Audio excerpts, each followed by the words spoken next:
Hello students, welcome to your YouTube channel in study notes. आज हम Indian constitution के features के बारे में बात करेंगे, जो कि हमारे कॉन्स्टिट्यूशन के इम्पोर्टेंस फैक्ट है।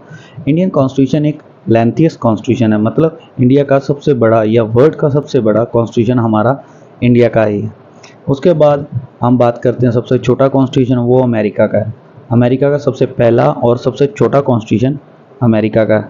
सो याद रखें कि सबसे बड़ा इंडिया का है और सबसे छोटा अमेरिका का है। उसके बाद अलिखित कॉन्स्टिट्यूशन आता है, जो कि हमारे ब्रिटेन का है। ब्रिटेन वही जो इंडिया में आए थे राज करने के लिए, तो as a East India Company के थ्रू। तो आप लोगों को याद रखना चाहिए कि ब्रिटेन का अलिखित कॉन्स्टिट्यूशन है, ठीक है। उसके बाद हम दो वर्ड लेते हैं जिनको डिग्निटी एंड फ्लेक्सिबल कहते हैं, मतलब कठोर एंड फ्लेक्सिबल, मतलब सॉफ्ट, जो कि ये बताते हैं कि हमारा कॉन्स्टिट्यूशन अमेरिका की तरह हार्ड है और ब्रिटेन की तरह सॉफ्ट है, क्योंकि हमारे कॉन्स्टिट्यूशन को अमेंडमेंट करना और उसको हार्डली चलाना भी पड़ता है। तो article 368 is a very important article है, जो कि हमारे कॉन्स्टिट्यूशन में अमेंडमेंट के रूप में दिया गया है। बिकॉज ये आपको वन लाइनर क्वेश्चन ही आएंगे, तो आप लोग याद रखिए वन लाइनर क्वेश्चन ऐसे बनेंगे सीधा सीधा अमेंडमेंट आर्टिकल्स। तो मैंने सीधा बोला article 368 is a very important article है। यही हमारे कॉन्स्टिट्यूशन के जो फीचर्स हैं उनको कंटिन्यू रखता है, जैसे कुछ भी ऐड करना या कुछ भी रिमूव करना। उसके बाद 2/3 मेजॉरिटी ऑफ पार्लियामेंट, मतलब जो हमारी पार्लियामेंट है उसके अंदर लोकसभा राज्यसभा है, उनके 2/3 मेजॉरिटी होती है। तो आपको ये भी याद रखना है sum of half of the total states. Lok Sabha Rajya Sabha parliament हम इनके और आगे डीपली पढ़ेंगे। यहाँ पे मैं सिर्फ आपको इम्पोर्टेंस फैक्ट ही बता रहा हूँ। फेडरल सिस्टम के अंदर हमें ये बताया गया है कि जो हमारी इंडिया की पावर है उसको दो हिस्सों में डिवाइड कर दिया गया था, एक यूनियन को दे दिया गया था और एक स्टेट्स को, ठीक है। इनके बारे में डीपली हम आगे पढ़ेंगे, जैसे जैसे हम आगे बढ़ते जाएंगे और डीपली पढ़ते जाएंगे, फिर हमें ये चीज़ें और अच्छे से समझ आने लगेगी। मैंने यहाँ पे तो बताया क्योंकि ये क्वेश्चन में आते ही आते हैं और इम्पॉर्टेंट भी है, प्लस आपको यहाँ से पढ़ने से ये बेनिफिट हो जाएगा कि हमें आगे क्या कुछ और पढ़ना है। उसके बाद पार्लियामेंट जो हमारी है वो आइडिया कहाँ से आया था। जो ब्रिटेन आए थे, उन्होंने वेस्ट की साइड में मिनिस्ट्री में एक मॉडल बनाया था जिसे जो कि वो पार्लियामेंट कहते थे। उसी मॉडल को इंडिया ने अडॉप्ट किया, जिसको हम आज पार्लियामेंट ऑफ इंडिया कहते हैं। तो याद रखें कि वेस्ट मॉडल जो था ब्रिटेन ने बनाया था और इंडिया ने अडॉप्ट किया था। उसके बाद इंडिपेंडेंट ज्यूरिस्ट, मतलब जो हमारे अधिकारों और लॉ को चलाती है सुप्रीम कोर्ट, ये उसके इंडिपेंडेंट है। हमारी जो भी अदालतें हैं वो सब इंडिपेंडेंट है, उस पर सरकार का कोई भी अधिकार नहीं है। जो मैंने पिक्चर डाली है ये सुप्रीम कोर्ट की है। उसके बाद हाई कोर्ट आती है, उसके बाद सबॉर्डिनेट कोर्ट, और उसके बाद डिस्ट्रिक्ट कोर्ट्स, फिर lower courts. District courts, lower courts ये इसके साथ आ जाती है। आप लोगों को ये याद रखना है बिकॉज हम इनके बारे में और आगे पढ़ेंगे। बिकॉज हमारी और भी कोर्ट्स न्यू अब ऐड हो चुकी है, जो कि हमारी फैमिली कोर्ट में भी आ जाती हैं। तो ये लिस्ट आपको याद रखनी है, supreme court, high court, district courts and lower court, sorry subordinate court भी साथ में। तो आपको इसको कंटिन्यू रखना है।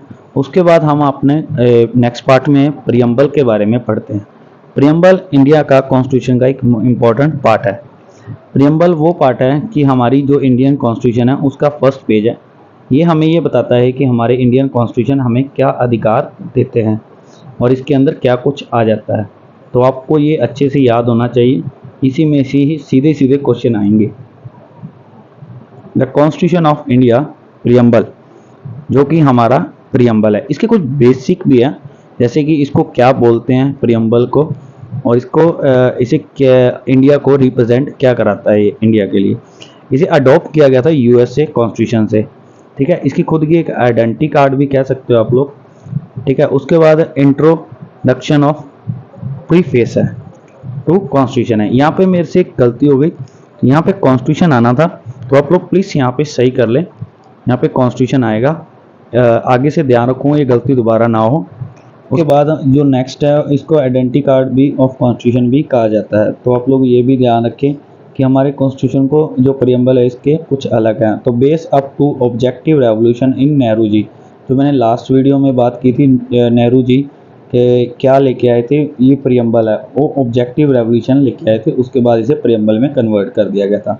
अब हम कॉन्स्टिट्यूशन के प्रियम्बल में लिखा हुआ है उसके बारे में पढ़ रहे हैं। द कॉन्स्टिट्यूशन ऑफ इंडिया, जो कि ये हमारे कॉन्स्टिट्यूशन की लाइन है, we the people of India having to sovereign resolve of the constitution.